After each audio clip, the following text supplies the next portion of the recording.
Quem é o mais forte? Hulk ou Thor? A resenha da obra compila alguma das históricas lutas entre os dois, já a seguir.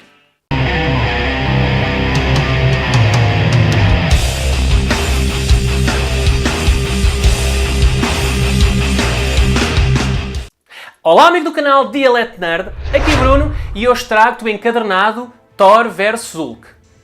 Este encadernado é de 2017, é um encadernado em capa cartão com 336 páginas, constituído pelas edições que eu vou detalhar já de seguida. Se estiveres interessado em adquirir esta obra, eu vou deixar aqui em baixo na descrição o link da Amazon para poderes obtê-la. Ora então, o encadernado começa com The Avengers número 3, de 1964, com roteiro de Stan Lee e desenho de Jack Kirby, onde o Hulk acabara de deixar os Vingadores e estes, com receio do que ele poderá fazer andando à solta, decidem procurá-lo. Visitam quase todos os heróis do universo Marvel em busca de informação. Até que acabam por finalmente encontrá-lo com a ajuda de Rick Jones e temos aqui o primeiro confronto. O Hulk luta contra todos os Vingadores e consegue escapar, sendo posteriormente encontrado pelo Namor. Aí temos nova luta, desta vez entre os dois, mas chegam a um acordo e criam uma aliança contra os Vingadores. Vingadores que caem na armadilha dos dois, mas conseguem no fim dar a volta por cima. É super importante esta fase, pois foi aqui o começo de tudo, mas são histórias bem inocentes e um pouco aborrecidas, isto para os dias de hoje. Em relação ao confronto entre os dois pesos pesados, fica aqui registado o primeiro deles, apesar de não durar mais do que 3, 4 quadros.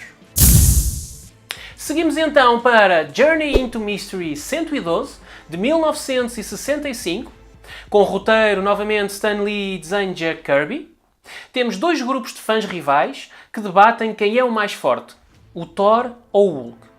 Thor, que estava passando ali naquele momento, para dar a sua opinião.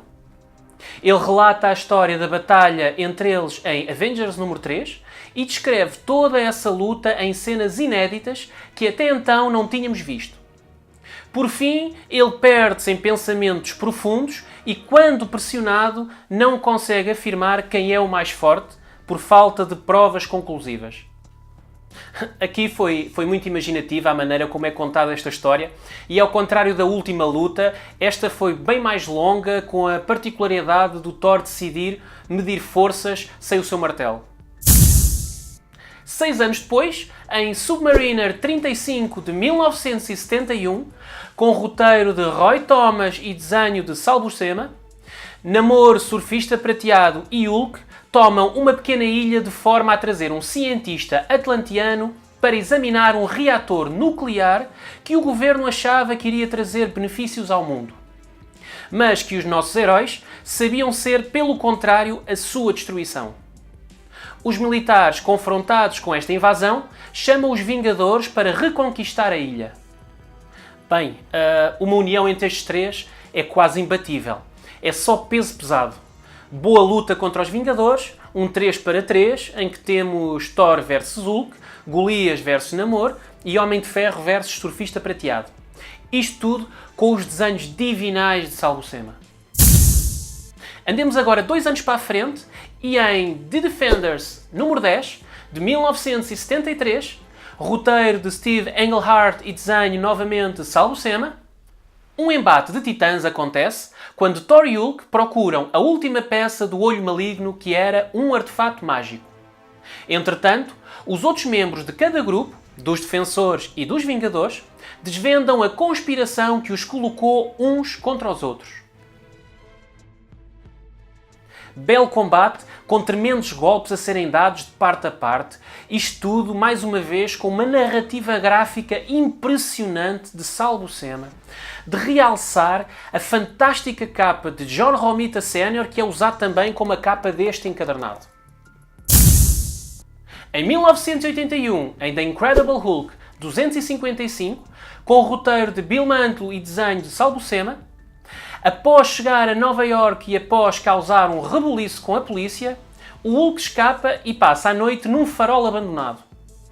Acorda no dia seguinte como Bruce Banner e tenta afastar-se daquela cidade, entrando num comboio onde é encontrado por um guarda que o assusta fazendo-o fugir.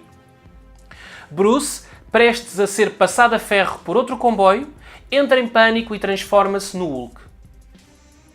No meio de todo este aparato, Dr. Don Blake, que estava numa clínica nas proximidades, decide intervir na forma do poderoso Thor. Temos aqui uma dupla que criou uma das melhores fases de sempre do Golias Esmeralda, Bill Munt e Sal Buscema. Uma boa história com quadros tremendos de luta intensa, com um Thor dividido entre o combate em si e em proteger os cidadãos à sua volta. Passando agora para The Mighty Thor 385, de 1987, com o roteiro de Stan Lee, Jim Shooter e desenho de Erik Larsen, temos, depois de destruir metade de uma floresta a este do rio Mississippi, o Hulk dorme.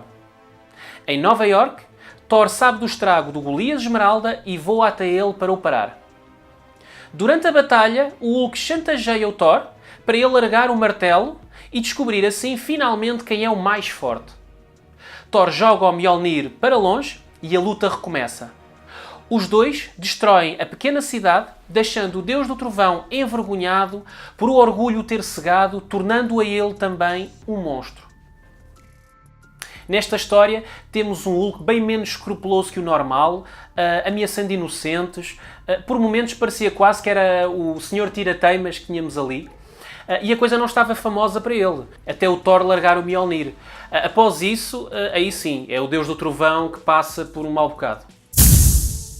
Em 1995, em The Mighty Thor 489, com o roteiro de Roy Thomas e desenho de M.C. Wyman, Hulk aceita ir a El, o reino de Ela, e resgatar o Thor.